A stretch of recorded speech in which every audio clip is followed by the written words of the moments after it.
Em Efésios capítulo 4, verso 20, olha o que está escrito: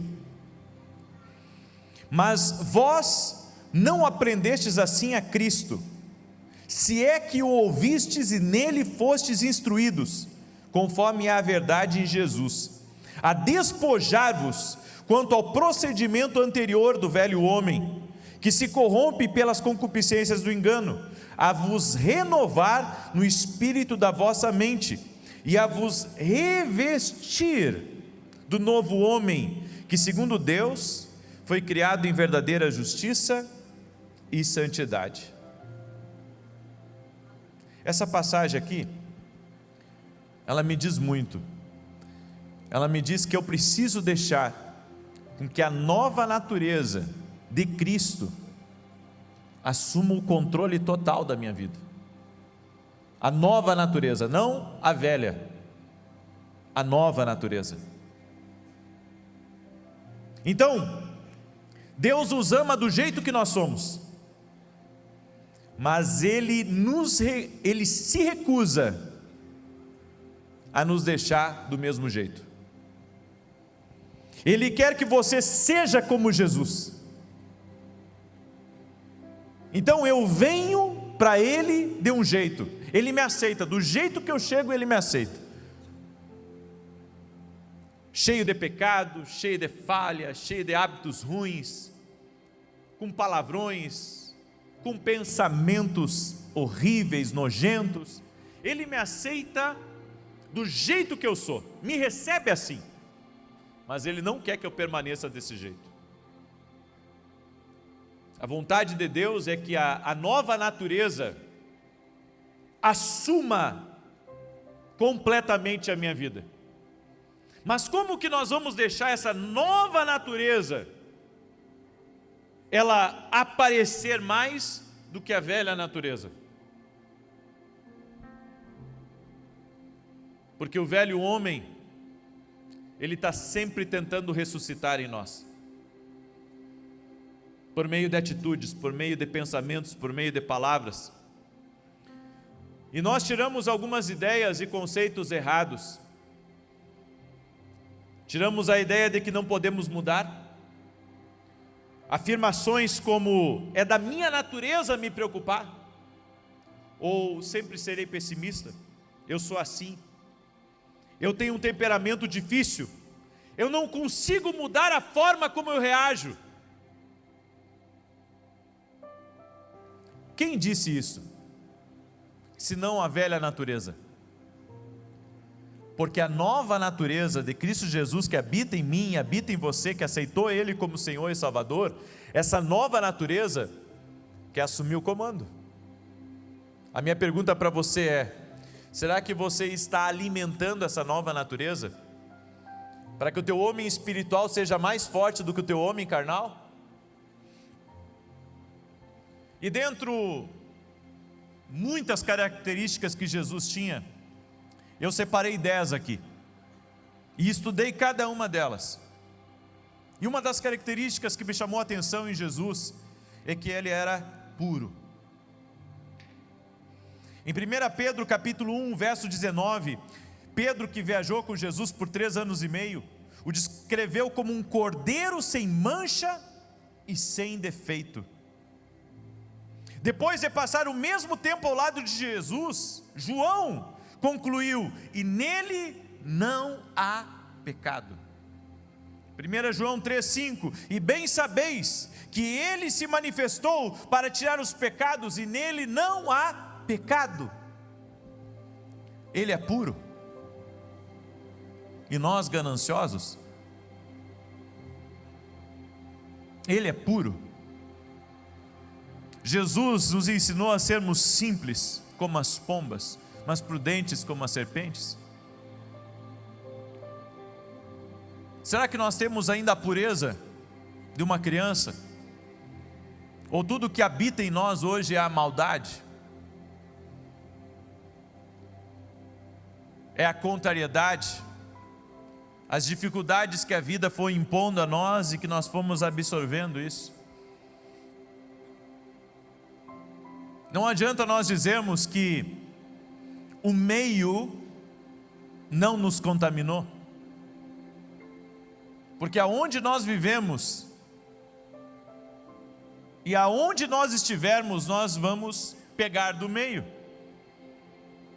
Por isso que a Bíblia diz que nós temos que nos lavar pela palavra de Deus constantemente, e temos que renovar a nossa mente, renovar a nossa vida, porque muitas vezes o coração que era puro já não é mais. Você olha para uma criança como essas aqui que vieram aqui à frente, você vê pureza nelas, você vê inocência nas crianças. Só que Jesus disse uma coisa: se vós não vos fizerdes como crianças, vocês não vão entrar no reino dos céus.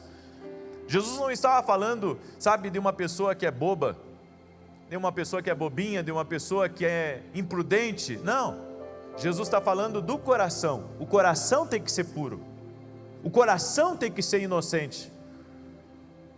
Só que a maioria de nós se deixou sujar tanto pelas coisas aqui desse mundo, que o coração hoje está um coração todo contaminado, sujo, a mente contaminada.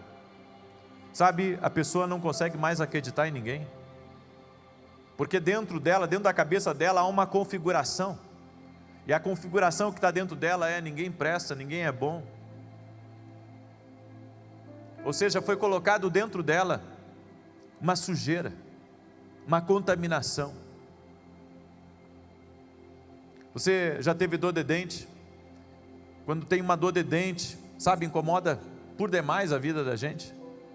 Bem, essas contaminações são inflamações, inflamações que ficam dentro de você, perturbando a sua vida, sabe, enchendo você de pensamentos ruins, contrários em relação às pessoas, em relação a lugares. Eu creio, sabe, que se nós não nos lavarmos pela palavra de Deus, nós não conseguiremos permanecer em nenhum lugar que Deus manda nós estarmos, porque a contaminação dentro do coração, a falta de pureza, a falta de santidade, ela vai nos tirando cada vez mais daqueles lugares que podem ser limpos, e vai nos levando para lugares sujos aqui nessa terra.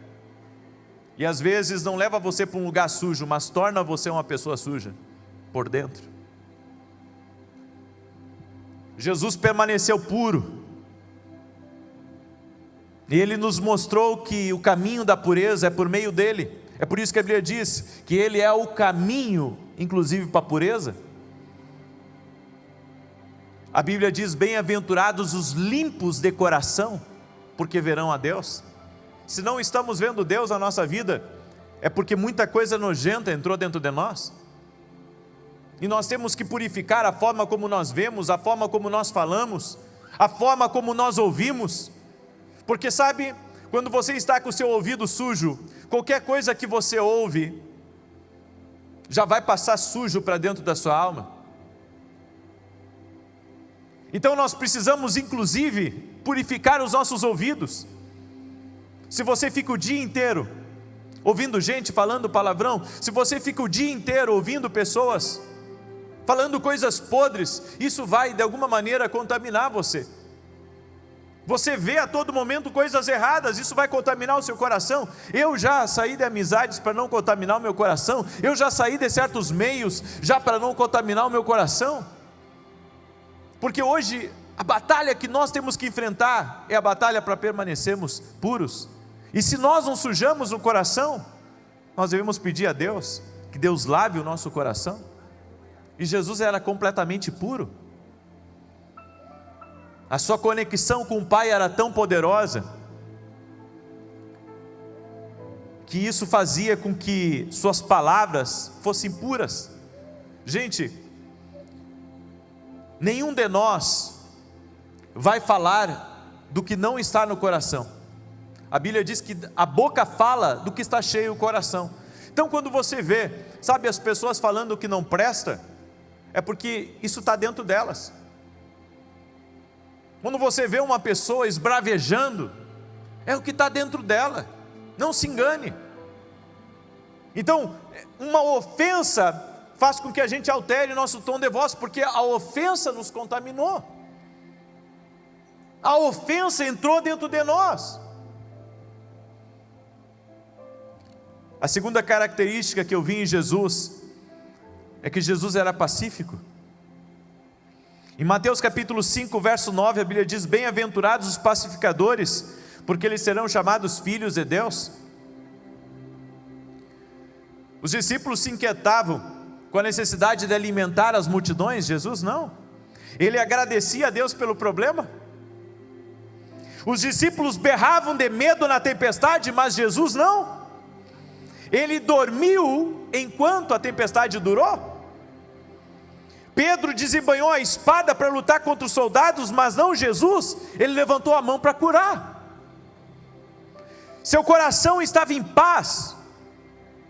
E quando os seus discípulos o abandonaram, ele ficou em paz.